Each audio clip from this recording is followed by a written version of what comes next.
कार्यकर्त्यांना भविष्यामध्ये आतापर्यंत आपण जी रॅली केली की भारतीय जनता पार्टीची एक आणि महायुतीची शिवसेनेचे कार्यकर्ते असतील आपल्या आरपीआयचे कार्यकर्ते असतील, प्रत्येक कार्यकर्त्यांनी या ठिकाणी प्रामाणिकपणे काम करून भारतीय जनता पार्टीच्या उमेदवाराला प्रचंड मताने मतदान करायला पाहिजे, असं आमचा प्रत्येक कार्यकर्ता म्हणजे आमचा तो शिवसेनेचा कार्यकर्ता, आमचा भारतीय जनता पार्टीचा कार्यकर्ता आणि आमचा आरपीआयचा कार्यकर्ता असं आम्ही खांद्याला खांदा लावून चांगल्या प्रकारे काम या ठिकाणी करत आहोत. आमच्या विभागातील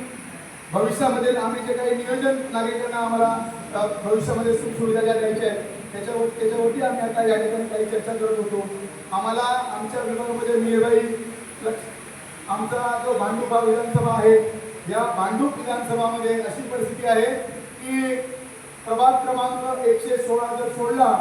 तर 115, 14, 13, 12, 11, 9, 10 जे काय वॉर्ड आहे आमच्या विधानसभेमध्ये, या सगळ्या विधानसभामध्ये SRAच्या माध्यमातून प्रोजेक्टची कामं सुरू आहेत.